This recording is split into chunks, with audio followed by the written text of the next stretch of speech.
Hello, I'm Joel Larson, and I'll be reading from The Great Gatsby by F. Scott Fitzgerald. The Great Gatsby was released in 1925, and when Fitzgerald passed away in 1940, he thought that he had been a failed author. Soon after his death, The Great Gatsby had a revival and was soon added to high school curricula ever since. It is considered by some to be the great American novel. F. Scott Fitzgerald was born in St. Paul, Minnesota in 1896. He attended Princeton University, joined the United States Army during World War I, and published his first novel, This Side of Paradise, in 1920. That same year, he married Zelda Sayer, and for the next decade, the couple lived in New York, Paris, and on the Riviera. Fitzgerald's novels include The Beautiful and Damned, The Great Gatsby, and Tender is the Night.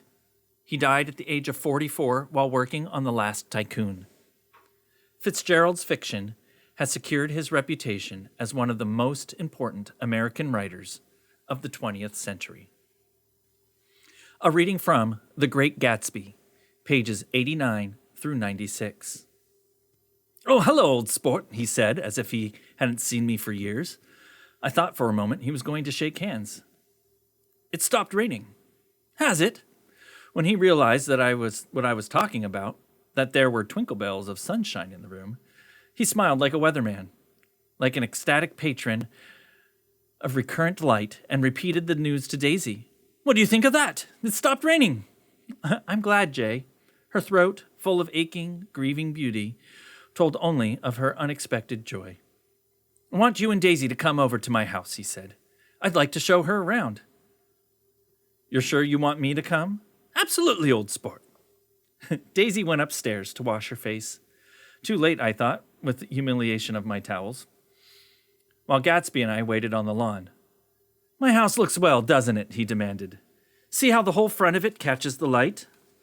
I agreed that it was splendid.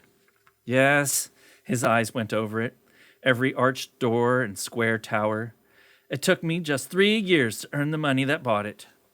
"I thought you inherited your money." "I did, old sport," he said automatically, "but I lost most of it in the big panic. The panic of the war." I think he hardly knew what he was saying.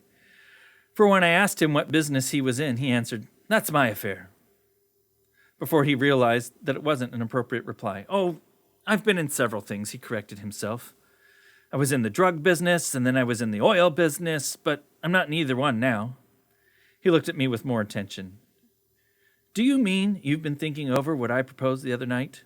Before I could answer, Daisy came out of the house, and 2 rows of brass buttons on her dress gleamed in the sunlight. "That's a huge place there," she cried, pointing. "Do you like it?" "I love it, but I don't see how you live there all alone." "I keep it always full of interesting people, night and day. People who do interesting things, celebrated people." Instead of taking the shortcut along the Sound, we went down the road and entered by the big postern. With enchanting murmurs, Daisy admired this aspect or that of the Fendel silhouette against the sky, admired the gardens, the sparkling odor of jonquils and the frothy odor of hawthorn and plum blossoms, and the pale gold odor of Kiss Me at the Gate. It was strange to reach the marble steps and find no stir of bright dresses in and out the door, and hear no sound but the bird voices in the tree. And inside, as we wandered through Marie Antoinette music rooms and restoration salons, I felt that there were guests concealed behind every couch and table, under orders to be breathlessly still until we had passed through. As Gadsby closed the door of the Merton College Library, I could have sworn I heard the owl-eyed man break into a ghostly laugh. We went upstairs, through period bedrooms swathed in rose and lavender silk and vivid with new flowers, through dressing rooms and pool rooms and bathrooms with sunken baths, intruding into one chamber where a disheveled man in pajamas was doing liver exercises on the floor. It was Mr. Kipling, the boarder. I had seen him wandering hungrily about the beach that morning. Finally, we came to Gatsby's own apartment, a bedroom and a bath, and an Adam's study, where we sat down and drank a glass of some chartreuse he took from a cupboard in the wall. He hadn't once ceased looking at Daisy, and I think he revalued everything in his house according to the measure of response it drew from her well-loved eyes. Sometimes, too, he stared around at his possessions in a dazed way, as though, in her actual and astounding presence, none of it was any longer real. Once he nearly toppled down a flight of stairs. His bedroom was the simplest room of all, except for where the dresser was garnished with the toilet set of pure dull gold. Daisy took the brush with delight and smoothed her hair, whereupon Gatsby sat down and shaded his eyes and began to laugh. "It's the funniest thing, old sport," he said hilariously. "I can't. When I try to—" He passed visibly through 2 states and was entering upon a third. After his embarrassment and his unreasonable joy, he consumed with wonder at her presence.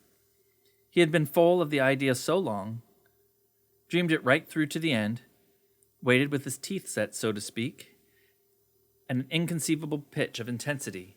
Now, in the reaction, he was running down like an overwound clock. Recovering himself in a minute, he opened for us 2 hulking patient cabinets which held his mass suits and dressing gowns and ties and his shirts, piled like bricks in stacks a dozen high. "I've got a man in England who buys me clothes. He sends over a selection of things at the beginning of each season, spring and fall." He took out a pile of shirts and began throwing them, one by one, before us. Shirts of sheer linen and thick silk and fine flannel, which lost their folds as they fell, and covered the table in many-colored disarray. While we admired, he brought more, and the soft, rich heap mounted higher, shirts with stripes and scrolls and plaids and coral and apple green and lavender and faint orange, with monograms of Indian blue. Suddenly, with a strained sound, Daisy bent her head into the shirts and began to cry stormily. "They're such beautiful shirts," she sobbed, her voice muffled in the thick folds. "It makes me sad, because I've never seen such beautiful shirts before." After the house, we were to see the grounds and the swimming pool and the hydroplane and the midsummer flowers. But outside Gadsby's window, it began to rain again. So we stood in a row, looking at the corrugated surface of the Sound. "If it wasn't for the mist, we could see your home across the bay," said Gatsby. "You always have a green light that burns all night at the end of your dock." Daisy put her arm through his abruptly, but he seemed absorbed in what he had just said. Possibly it had occurred to him that the colossal significance of that life had now vanished forever. Compared to the great distance that had separated him from Daisy, it had seemed very near to her, almost touching her. It had seemed as close as a star to the moon. Now it was again a green light on a dock. His count of enchanted objects had diminished by 1. I began to walk about the room, examining various indifferent objects in the half-darkness. A large photograph of an elderly man in yachting costume attracted me, hung on the wall over his desk. "Who's this?" "That? That's Mr. Dan Cody, old sport." The name sounded faintly familiar. "He's dead now. He used to be my best friend years ago." There was a small picture of Gadsby, also in yachting costume, on the bureau. Gadsby, with his head thrown back defiantly, taken apparently when he was about 18. "I adore it!" exclaimed Daisy. "The pompadour! You never told me you had a pompadour. Or a yacht." "Look at this," said Gadsby quickly. "Here's a lot of clippings about you." I stood side by side examining it. I was going to ask to see the rubies when the phone rang, and Gadsby took up the receiver. "Yes? Well, I can't talk now. I can't talk now, old sport. I said a small town. He must know what a small town is. Well, he's no use to us if Detroit is his idea of a small town." And he rang off. "Come here, quick!" cried Daisy at the window. The rain was still falling, but the darkness had parted in the west. There was a pink and golden billow of foamy clouds over the sea. "Look at that," she whispered, and then after a moment, "I'd like to get just one of those pink clouds and put you in it and push you around." I tried to go then, but they wouldn't hear of it. Perhaps my presence made them feel more satisfactorily alone. "I know what we'll do," said Gatsby. "We'll have Klipspringer play the piano." He went out of the room calling, "Ewing!" and returned in a few minutes accompanied by an embarrassed, slightly worn young man with shell-rimmed glasses and scanty blonde hair. He was now decidedly clothed in a sports shirt, open at the neck, sneakers, and duck trousers of a nebulous hue. "Did we interrupt your exercises?" inquired Daisy politely. "I was asleep," cried Mr. Kipspringer in a spasm of embarrassment. "That is, I'd been asleep, and then I got up." "Klipspringer plays the piano," said Gatsby, cutting him off. "Don't you, Ewing, old sport?" "I don't play well. I hardly play at all. I'm all out of practice." "We'll go downstairs," interrupted Gatsby. He flipped the switch. The gray windows disappeared as the house glowed full of light. In the music room, Gatsby turned on a solitary lamp beside the piano. He lit Daisy's cigarette from a trembling match and sat down with her on a couch far across the room, where there was no light to save what the gleaming floor bounced of it from the hall. When Klipspringer had played The Love Nest, he turned around on the bench and searched unhappily for Gatsby in the gloom. "I'm all out of practice, you see. I told you I couldn't play. I'm all out of practice." "Don't talk so much, old sport," commanded Gatsby. "Play." "In the morning, in the evening, ain't we got fun?" Outside the wind was loud, and there was a faint flow of thunder across the sound, and the lights were going on in West Egg now. The electric trains, men carrying, were plunging home through the rain from New York. It was the hour of profound human change, and excitement was generating on the air. "One thing sure, nothing surer, the rich get richer, and the poor get children. In the meantime, in between time," and I went over to say goodbye, and I saw that the expression of bewilderment had come back to Gatsby's face, as though a faint doubt had occurred to him as to the quality of his present happiness. Almost 5 years. There must have been some moments, even that afternoon, when Daisy tumbled short of his dreams.